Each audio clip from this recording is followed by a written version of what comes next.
long before nations were born and kings ruled the earth.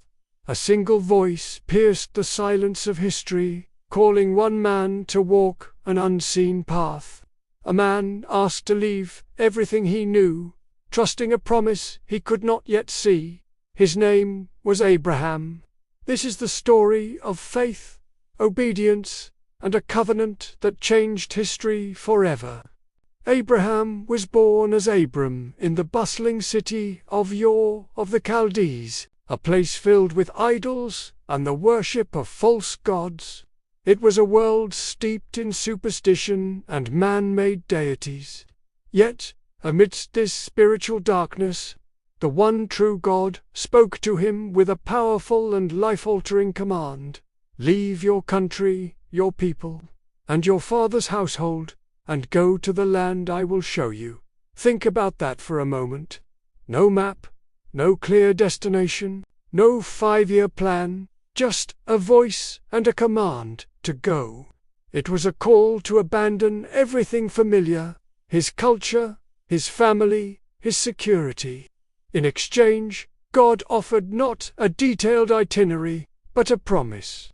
God promised to make Abram into a great nation, to bless him, to make his name great, and through him, to bless all the peoples on earth. It was a staggering proposition. Leave everything you can see for a future you cannot. And Abram obeyed. At the age of 75, an age when most men are settling into their final years, Abram began the greatest adventure of his life. He gathered his wife Sarai, his nephew Lot, and all the possessions they had accumulated, and he set out. He left his home, his security, and any certainty about the future. The journey ahead was long and perilous, stretching across deserts and foreign lands. Each step forward required immense trust. Every delay, every setback, tested his patience and resolve. The promise of a great nation must have seemed distant, almost impossible, especially since he and Sarai were childless. Yet God met him along the way, reiterating the promise, telling him to look up at the night sky. His descendants, God said, would be as countless as the stars. It was a promise that defied logic, that defied biology. But Abram chose to believe God. But let's be clear, Abraham's faith, while remarkable, was not perfect. He was a real human being, with real fears and failings. When faced with famine, fear drove him into Egypt, where he lied about his wife Sarai, claiming she was his sister to save his own skin. This act of deception showed a momentary lapse in his trust in God's protection. Later, as the years rolled on and Sarai remained barren, impatience crept in. Doubt began to cloud the promise. At Sarai's suggestion, Abram took her Egyptian maidservant, Hagar, and had a son with her named Ishmael. It was a human attempt to fulfill a divine promise, a shortcut born of doubt. But God's plan was not to be rushed or manipulated. Ishmael was not the child of the promise. These moments of failure are crucial to Abraham's story. They show us that God's covenant did not depend on Abraham's perfection. It was anchored in something far more stable, God's own faithfulness. Despite Abraham's mistakes, God never abandoned him. Instead, He patiently guided him back to the path of faith. Then, God reaffirmed His covenant in a powerful and personal way. He changed Abram's name, which meant exalted father, to Abraham, meaning father of many nations. He transformed Sarai's name, which meant my princess, to Sarai's, meaning princess to all. These name changes weren't just symbolic. They were a declaration of a new identity, a future that God Himself would bring into being. God sealed this promise with the sign of the covenant and made an astonishing declaration. Sarah, well past the age of childbearing, would have a son. And against all biological odds, against all human reason, it happened.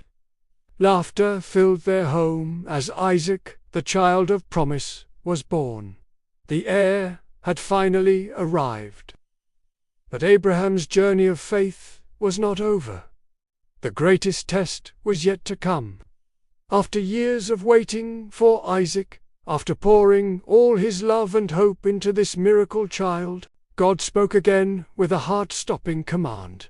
"Take your son, your only son, whom you love, Isaac, and offer him as a sacrifice." Can you imagine the anguish?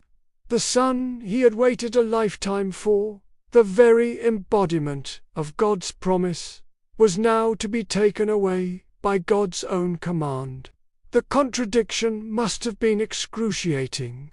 Yet, with a heart heavy with sorrow but steadfast in trust, Abraham obeyed. He traveled for 3 days to the mountain God had shown him. He built the altar. He bound his beloved son. He trusted that God, who had brought Isaac into the world from a dead womb, could even bring him back from the dead. He trusted that God would provide. At the very last moment, as Abraham raised the knife, an angel of the Lord called out, stopping him. A ram appeared, caught by its horns in a nearby thicket. God had provided a substitute. Isaac was spared. On that mountain, Abraham's faith was vindicated. Because he did not withhold his son, his only son, God powerfully reaffirmed his covenant promise.